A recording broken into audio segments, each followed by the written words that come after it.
this video is rated mature. Actually, let me just really preface this. This video is rated mature because, like, I'm talking about a very mature show here that deals with all of this stuff, and a lot of swearing and sex shows and all that sort of stuff, and I'm also going to be swearing, so, you know, if you have any problems with that, it also deals with a lot of, like, you know, religious stuff, so if you don't want to deal with any of that, click off the video. It's not for you, okay? Mom, Dad, Grandma, it's not for you. I'm sorry. Go to bed. Love you. So Hazbin Hotel Season 1 ended a while ago. And, you know, I got some thoughts. Now, I've usually been pretty positive about the works of Vivian Majano, or Vivziepop for short. I enjoyed myself a lot watching her works, and especially Hell of a Boss, and her new show, Hazbin Hotel. If you're unaware about the existence of Hazbin Hotel, the basic premise is that the daughter of Lucifer and the princess of Hell, Charlie Morningstar, is a lovable, quirky, wants-to-do-good, hell-born Disney princess who has an idea for a hotel to rehabilitate sinners. She and her girlfriend Vaggie, along with their first hotel guest Angel Dust, a porn star, try to make this work. Then there's this guy named Alistair, and then there's more people like Husk, and Nifty, and Tom Trench, and Serpentious, and Tom Trench, and Katie Killjoy, and Tom Trench, yada yada yada. There's lots of swearing, sexual stuff, singing, whatever. If I told you everything about the pilot, we'd be here all day. Because yes, this was actually a pilot put on YouTube by Vivziepop and her animation team, Spindlehorse. It's pretty good at setting up the premise and the character traits. Go watch it, I totally recommend it. Anyway, shortly after this, the show is actually picked up by A24 and Prime Video, which, regardless of my feelings on the show's writing, this is an incredible achievement and an amazing success story for people wanting to get into the animation industry with ideas of their own. Like me! By the way, I'm gonna spoil the whole show, because I don't want to have to explain everything. This is already getting real tiring. Anyway, after 5-ish years, the show is finally out with a Season 1. And, it's good. Sort of. You know, I enjoyed it.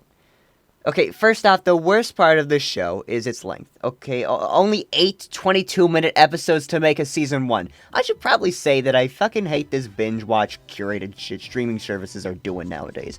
Because, oh, we don't want to have to make you suffer through 20 episodes of necessary world-building, character-focused plot stuff. We need to churn this shit out. I don't care if Disney Plus started it, and I don't care if Netflix started it. It isn't enough episodes for anything. Unless you actually meticulously intend for a show to be 6 to 8 to 12 episodes long, aka a limited series, then the pacing is gonna be so goddamn awful. Most shows with this limited episode count and runtime flounder and feel insanely rushed in writing, making the show worse. No season should be 8 episodes long, but I digress. Hazbin Hotel is here, and it's short. Whatever, I guess I can deal with it, I guess. Anyway, the first episode sucks. I'm sorry, but you cannot rely on the audience for hopefully watching the pilot that was on YouTube, by the way, to get what's going on. You can use the "it's for the fans" argument all you want, but this is a TV show. A new audience is being brought in.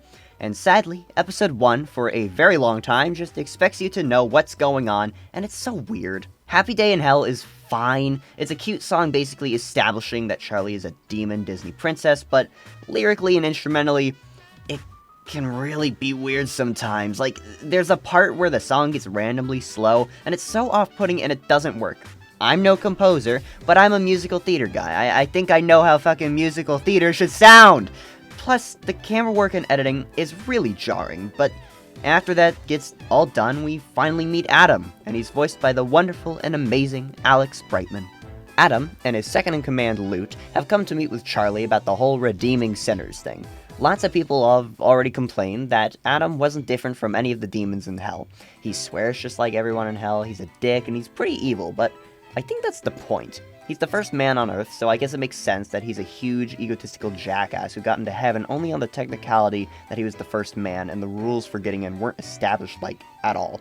It's a really cool concept. I like it. Also, Adam's design is awesome. In fact, might I say everyone's new redesign is awesome. At first, I didn't like that Charlie was a little pointy, because in the pilot she had a round face and it seemed more innocent, but her new design is, I think, perfect for her updated character. Anyway, Adam's song rocks, and it single-handedly saves the episode for me. Super fun to sing, Alex Brightman has the best voice ever, and it's just so catchy. The only problem is that they seem to reveal really early that the redeeming sinners thing doesn't work. Like, at the time we didn't know the full context of the season, so I let it pass, but Knowing now, I still feel like that maybe they should have held off on that bombshell for when they actually got into heaven in episode 6. You can still have the extermination being pushed up, but just change the song lyrics and some of the things in the story in the intro. Though that would probably change Adam's song completely. I still think in terms of story that would work better. But what do I know? I know everything. Shut up. You might be wondering what the rest of the gang was doing during all this important stuff. Oh, you know, filming a commercial we never get to see. Yeah, it's mostly shenanigans and lame jokes, but Alistair and Vaggy's conversation is cool. Anyway, the episode was okay. Oh wait, oh my god, it's Tom Trench! Episode 2 is way better than episode 1. Honestly, I wish in some other life this somehow became episode 1, because right off the bat we meet Sir Pentious, who is the best character in the entire show, besides Tom Trench. He's so adorable, and then we get introduced to another one of my favorite characters, Vox.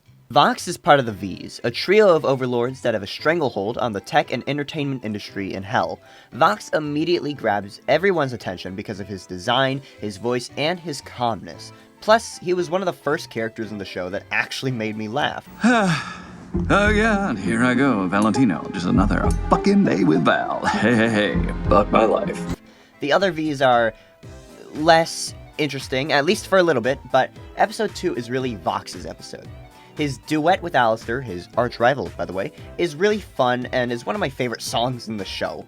And Alistair also immediately becomes more interesting with this song. His solo at the end is so cool! The rest of the episode is mostly Sir Pentious going to the hotel to get redeemed, then having a quick redemption arc after being ordered by the V's to sneak into the hotel and to get info. It's a whole thing. It starts with Sorry is cute, but it's nothing special, and Sir Pentious gets a pretty satisfying redemption while showing how purely kind Charlie is for forgiving him. Love him so much. Hopefully he'll be alright. Please let him be alright.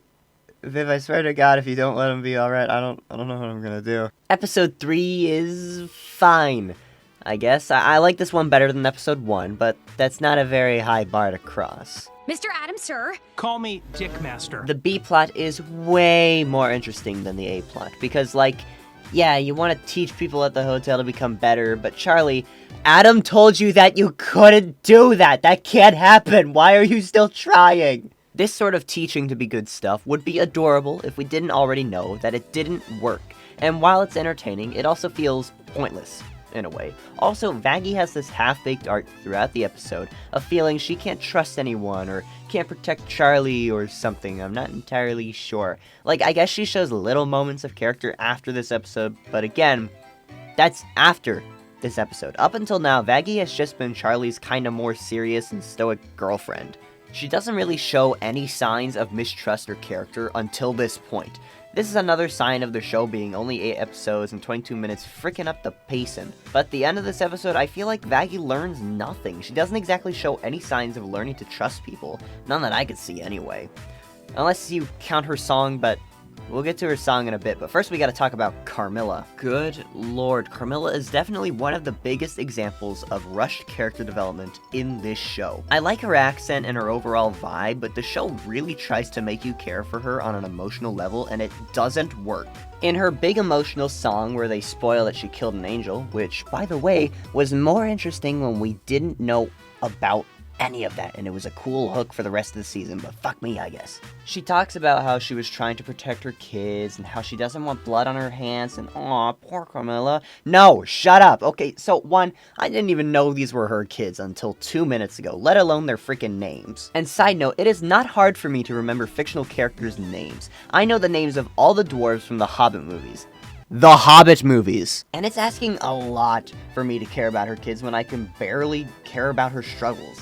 And second, she talks about not wanting blood on her face or whatever, but then she's selling, well, she's a weapons dealer. Why do you care now that people are dying? And I'm so upset because I'm sure with a proper season and great writing, she could have been this badass emotional Spanish overlord that feels guilty for putting her children in more danger by being an angelic weapons dealer, which is a cool as fuck concept, might I add, even though logically it's super weird, but we'll get into that later. Her song with Vaggy has no emotional weight, even on Vaggy's side. I'm not emotionally invested in either of these characters' struggles because the show so far hasn't given or shown me a reason to emotionally care. The show just expects you to care, which is one of the many flaws of the show.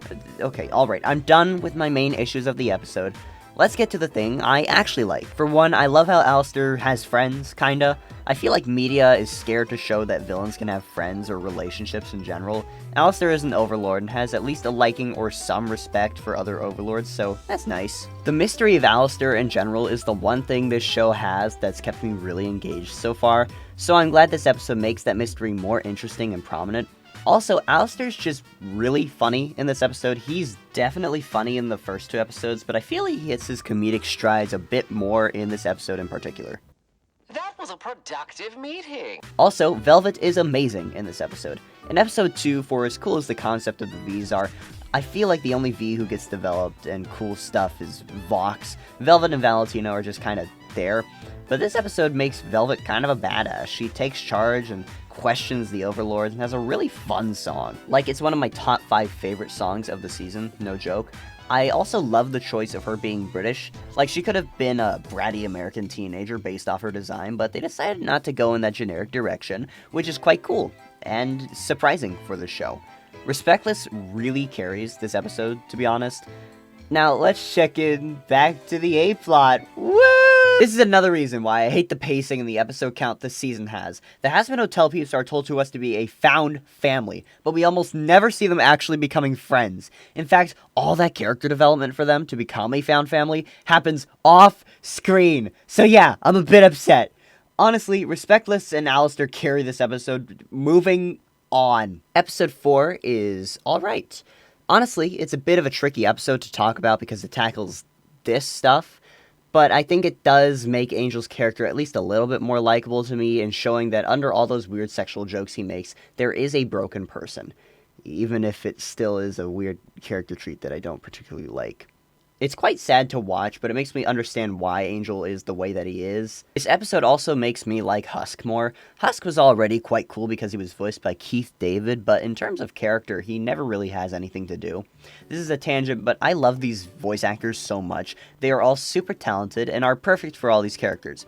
And I love their natural singing talent. There's a big collection of people who think that the original voice actors should have been brought back, but honestly, I couldn't agree less. The original voice actors, while good in the pilot, I feel wouldn't work well for the full show and what it's going for, especially for the songs.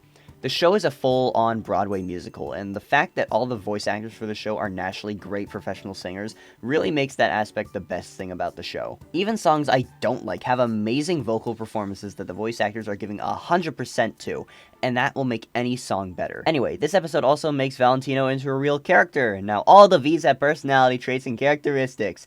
Hooray! I think Poison is a really well-composed song, but even though it's great, it's not fun to re-listen to for me. Every time I listen to it, I feel kind of uncomfortable, but I think that's the point, maybe. Charlie is super sweet, and I love how she's trying to do her best for her friend, but kind of failing. It's super sweet that she cares, and I wish she ripped Val's face off, but whatever. And of course, Loser Baby is one of the best songs of the show. At first, I didn't really vibe with it. I thought the slow part at the beginning was really weird, but it grew on me very quickly, and I have no complaints. I hope Blake Roman and Keith David sing more in Season 2, because, they're perfect for each other in terms of singing. This episode is a great character development-focused episode for Husk and Angel, and I actually really like that.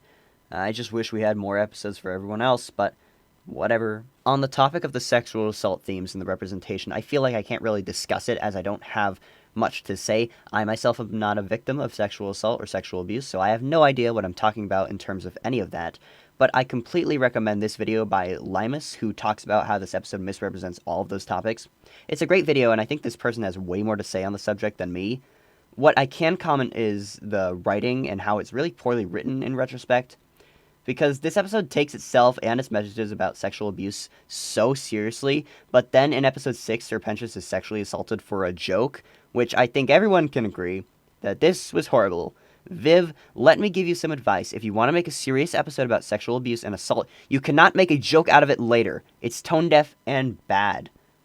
Here's the video. I really recommend it. It's down in the description. Episode 5 is one of the best episodes of the show. Let's start with the negatives first. Number 1, the pacing. Obviously. This episode goes way too fast, but that's been a problem this whole season, so whatever. Mimsy is fun and is voiced by Stara Stiles, which is spectacular, but her only purpose in this episode is to cause chaos for Alistair to deal with and to dump some lore about Alistair. But other than that, She doesn't get too much to do, and when these episodes are as short as they are, her character introduction just feels like it's taking up time. Hopefully, we see more of her in the future, though.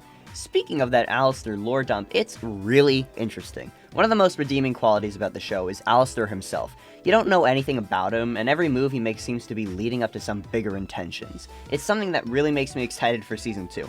Anyway, the episode also introduces one of the best characters in the show, Lucifer! I love Jeremy Jordan, so I was bound to love Lucifer, but the problem is I think he might be too lovable.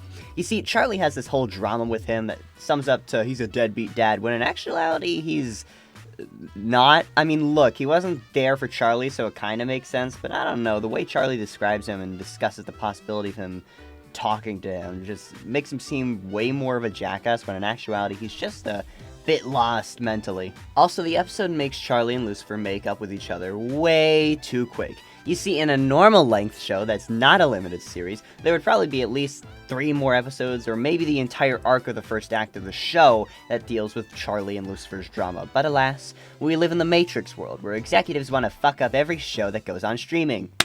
Yay! Okay, time for the positives. Both songs are fantastic. Hell's Greatest Dad is a bop, and more than anything, is super sweet, and visually stunning.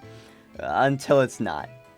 Okay, let me get this out of the way. Hazbin Hotel is gorgeous looking, no doubt about that, and when there's a song, they go all in on it. But the character models and overall line thickness in the show are something else. Look, this is probably just a me thing, since I'm an animator artist myself, and I'm also autistic, but keeping a good line thickness when you draw is super important to me. You see, when you have a thin line like this, next to a thick line like this, it is super noticeable. Yeah, Hazbin Hotel does this all the time, and it's not like a perspective thing. Usually in animation, if something is far away from the camera, your lines are thin to show that distance. And same goes for when, you know, the thing is close to the camera, the line gets thicker. Hazbin Hotel sorta, kinda, maybe tries to do this, but honestly, it feels like it's on and off again. It's a switch that they decide to flip on at random. I mean, look at this scene.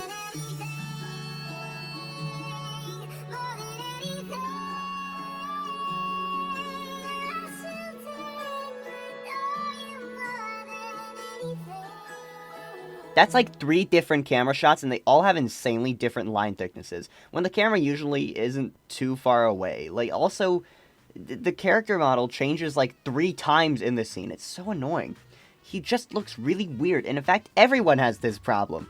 Sometimes Charlie's face will be pointy, and sometimes it's more round. It's so strange, and I have no problem with them going off model when you're trying to be comedic or whatever. It's been done for generations. But the characters never feel the same from frame to frame, and the thing is, I don't mind when Hell of a Boss goes off model or changes line thickness because of the show put on YouTube. Things need to move quicker over there, and sure, it's still Spindlehorse, so it doesn't fully have that excuse, but at least it makes sense. But this is a TV show for Prime Video. Maybe we could try one more draft on a couple of these shots? Come on. Hey, Editor Bloxo here. That sounded really harsh. I kind of went off the rails there. That comment was not directed at any of the wonderful animators who worked on the show. I've never worked professionally in animation or on a team, so I don't know what I'm truly talking about. And I'm also not trying to devalue the work that the team put in. Again, the animation is still gorgeous, but I was just talking about my personal animation biases and gripes. If you don't mind, that's fine. I wrote this script in January, and since then I've learned a lot more about how the animation works, and line thickness issues are mostly because every shot is animated by a different person, which causes a bit of line thickness continuity. And again, I'm not attacking the team. Another thing that this episode made me think about was the swearing. You see, Vivziepop thinks swearing is the funniest thing ever. And I'm not saying it's not, it can absolutely be funny when timed right. You've probably seen that "if blank" was written by Vivziepop trend that was on Twitter for weeks, and I have to say, whether it's mean-spirited or not, it's kind of accurate. Is that right, Bubble? That's right, bitch! Suck me off until you're fucking dead! Fuck. Ah, I fucking got you. Did you fucking see that? Good shit. Characters swear so much you just kind of become numb to it. And yeah, I get they're in hell, but there's so much media out there that has characters from hell, and they don't use over-excessive swearing. And I personally don't mind swearing. I'm no saint. I swear like a sailor on Twitter, and even on YouTube sometimes, but I usually try and say it out loud physically to see if it actually sounds the way it's supposed to sound, like, in my head. Because writing a swear looks and sounds a lot different than saying a swear. Swearing can sound super awkward when it's not used correctly. I fucking hate you so much, Blitz. Or if it's not used in a meaningful way, which I know sounds idiotic when I say swear in a meaningful way, but it's sort of true. The best example of using swears effectively is BoJack Horseman, which so happens to be one of Vivziepop's favorite shows, so that's a little weird. BoJack Horseman has a personal rule of having only one F-bomb per season, and they use these F-bombs for really important and effective moments. Like, you'll witness BoJack do a horrible action, like in Season 2, and then this will happen. No. Mom, Charlotte. Penny, go to your room. we didn't even do anything. Now, Penny. Charlotte, I am so sorry. Don't you dare. And if you ever try to contact me or my family again, I will fucking kill you. It's raw, it's emotional, and it's heavy. Hazbin doesn't do any of that. They swear and use the word fuck so much that, again, you just become numb. But why did I specifically talk about this episode? Because this happened. It was actually my idea. Well, it's not very clever. Fuck you. It's genuinely funny because up until this point, Alistair has never sworn before, and it also shows that his character can kinda crack when his pride and his ego are challenged. It's almost a perfect small dosage of character development. If characters swore less or only a healthy amount, I don't think hardly anything of value would be lost. In fact, I think the scripts would probably be shorter. And I think a cool subversion of expectations would be having the bad angels swear more than the demons. That way it shows that not all demons are terrible and actually do deserve a chance at redemption. Meanwhile, the angels who genuinely don't know how to get people into heaven have become more lazy and uncaring since they are basically in paradise now? I don't know, it's not my show, so that's just a thought. Anyway, it's a good episode, and I would say it's the more fun and thought-provoking one, and definitely my favorite. But it does also make an example of my main problems with the show. Episode 6 is the episode where we see heaven. And if I was doing this episode, I sure would do it differently. Look, I'm not an experienced screenwriter, and I sure as hell don't want to claim I can make a better version of this show. But this episode kind of displays how you can fix a core problem with this show with, in my opinion, very quick changes. But first, let's talk about the episode, and then we'll hit the writer's workshop. So, in this episode, Charlie and Vaggie go to heaven. We meet the Seraphims, including one named Emily. Emily is sort of the Charlie equivalent for heaven. She's optimistic and trusts people around her, which is awesome. There's a song called Welcome to Heaven, and not gonna lie, it sucks a lot. I don't enjoy it. Vaggie is paranoid and apprehensive throughout the entire trip because, spoiler alert, she used to be an angel. Honestly, I personally wasn't that surprised. The theory has been around since the pilot, and let's face it, Vaggie really needs something for her character to do. Her backstory is pretty nice and simple, and I think that works. Maybe in Season 2 we'll get more details on Charlie and Vaggie's relationship during that time period, though. Adam and Lute are in this episode as well, and they are here to further emphasize how fucked up Heaven's hierarchy is. None of them know at all how to get into Heaven, which is actually a really interesting idea in retrospect. And so we basically have this courtroom battle between Charlie and the angels talking about the rules and how messed up they are from a demon's perspective. But Sarah keeps pushing down these ideas because she thinks that demons will rise up. Wait, I assume we're going to learn about this demon rise and superclasses system more in Season 2, but right now we have no idea what the fuck she's talking about, which is fine, but man, would I really like to know the context here. It would really make everything a little bit better. It also doesn't help that we're never shown that any demons at all even show interest in the idea of rising up, so that's just kind of coming out of left field. Then there's a really great song that's sung by pretty much everybody in the room. Luke gets a verse and pops the fuck off. Then there's a really amazing harmony near the end between Emily and Charlie that is also a reprise of Hell is Forever, which I love, and it makes my musical theater brain very happy. Then, Adam closes it out by mentioning that Vaggie is an angel who has probably killed thousands of Charlie's people, and Charlie is, of course, really taken aback by this and only has complete and utter shock on her face.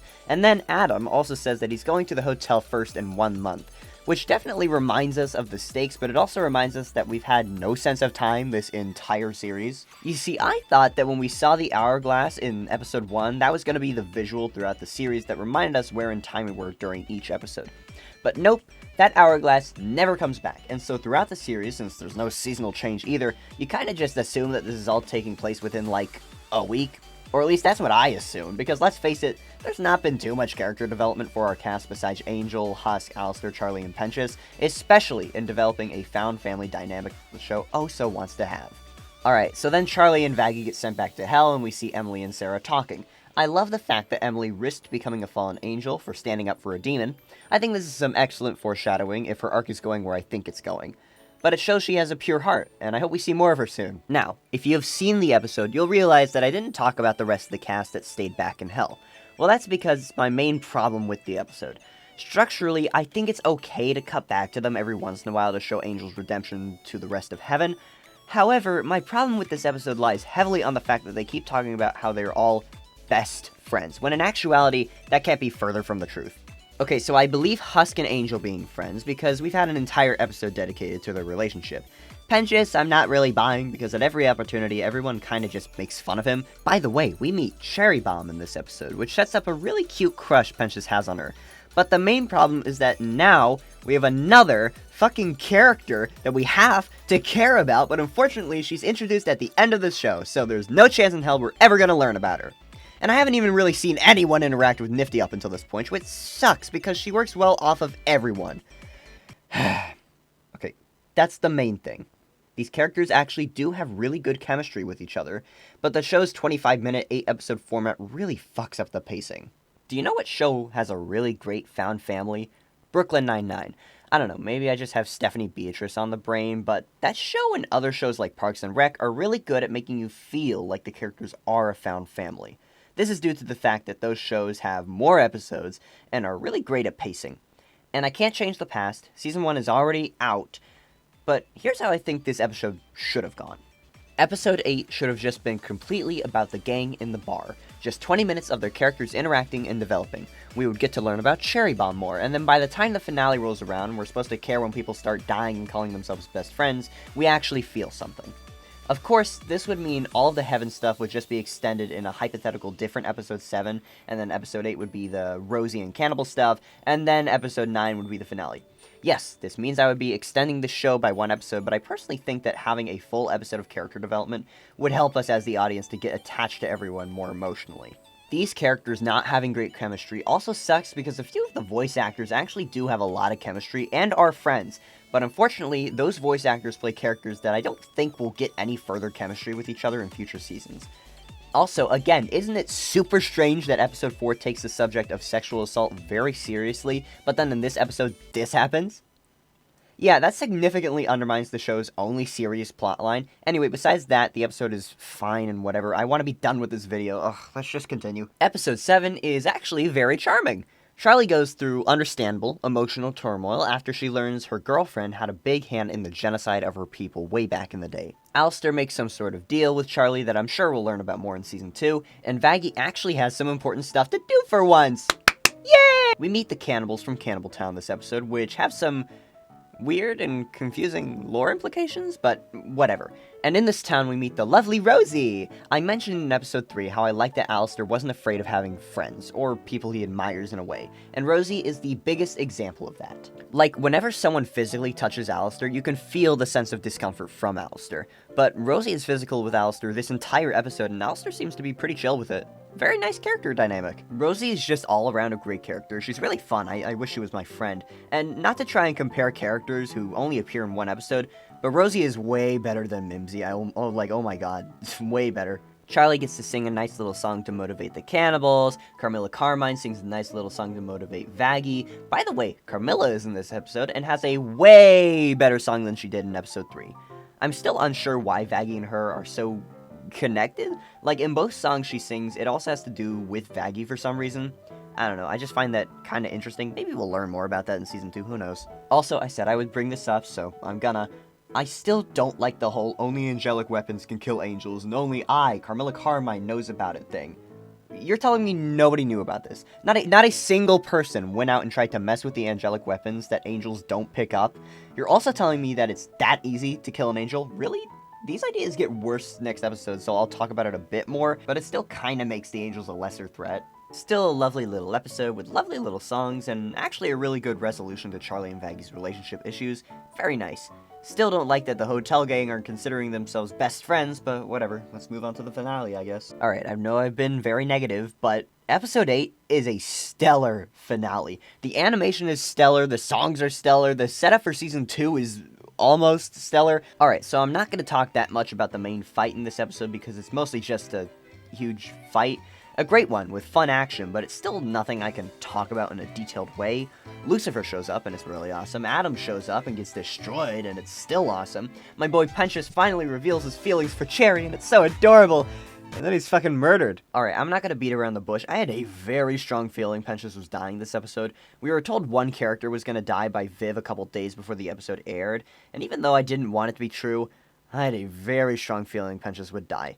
Let's face it, Angel and Husk have way too much chemistry with each other and too much going on to be killed. Charlie and Vaggie are the main characters driving the plot, so they can't really die. Nifty is Nifty, so she can't die. Alistair would have been an interesting character to kill, but he's carrying the show way too much to even attempt to die. We're not emotionally attached to Cherry to kill her off. The announcement that someone was gonna die felt like when The Simpsons announces someone's gonna die. It's very obvious. And it also makes sense because Penchus is kind of the only one with a full character arc. He deserved to get redeemed at the end of the episode, which, by the way, is a very cool tease and a very cool way to show us that redemption is possible. But something I didn't expect was Adam getting killed. Sure, it's funny that the two characters that were killed were both of Alex Brightman's characters, but it was also a bit confusing to me. Adam is actually a cool idea for an antagonist, especially since he's from Heaven. And even though the V's are going to be Season 2's big antagonists, I thought for sure that they would keep Adam around. But no, he's dead now. I don't know where the story's gonna go, obviously, but I think it was weird to kill off the biggest villain in the series so far. Another thing this episode did that I thought was weird was making Alistair swear? About to end your fucking life. Like, I praised episode 5 for that hilarious line from Alistair that utilized his character trait of not swearing, but I guess now they forgot that that was something that was cool about his character. Hooray. Also, Alistair just kinda kills the angels with his magic. I thought only angelic weapons could kill angels? Husk's cards and Angel Dust's guns have silver on them, which implies that they're angelic, but like, Cherry Bombs looks like her regular bombs, and Charlie's literally just making fucking fireworks. Continuity, what's that? And one last thing before I finish talking about the episode, let's talk about the V's. Now, in the finale song, the V's have a really cool verse that sounds great vocally, but lyrically, it doesn't make any sense. They talk about overlords hanging by a thread, when in actuality, the overlords seem fine. Nothing shown proposes the idea that the overlords are losing their power or anything. They also talk about Alistair being missing and how they can use that to their advantage with a power vacuum that leaves room for them to be the most powerful people in hell, or whatever. But then Alistair just comes back, so what the fuck is their plan exactly now? I still really like the song and the vocal performances, but the lyrics are talking about things that aren't even happening. But with that said, this episode is a really cool finale and actually gets me a little bit hyped for Season 2. As I was writing this script, it was announced that the show will be getting a Season 3 and a Season 4, as well as a Season 2, which makes me very hopeful for the show's future. This means we might be getting better pacing and better expansion of characters with little to no development right now. Hopefully they cut back on mind-numbing swearing, but I don't think that'll be changing anytime soon. All in all, a very cool show that I like despite its many weird story decisions. My relationship with Viv's shows is very weird. On the one hand, the shows can be animated so well it's almost godlike, and I will admit that my theater brain went crazy for this show. But it's also tough to ignore the huge writing issues, poor pacing, mind-numbing swearing and sex jokes to make up for the actual lack of actually funny jokes, and Viv herself being a very controversial figure who surrounds herself with more controversial people who sometimes can't take criticism. And I'm sorry about all the negativity, I really am. I know a lot of fans of Viv's shows who are actually quite normal people, and I also know that a lot of people who worked on these shows are also very normal people, and I'm very happy that they got to work on something that's so beloved by many. It's just tough sometimes to ignore the glaring issues with the shows and the fanbase. I don't know really when this video will be released, but hopefully it'll be released before we reach Hazbin Hotel's 1-year anniversary. Jesus, I've been writing this script for too long, since January actually, so smiles to you. Watch the show, I guess. Or don't, I don't care at all. See ya.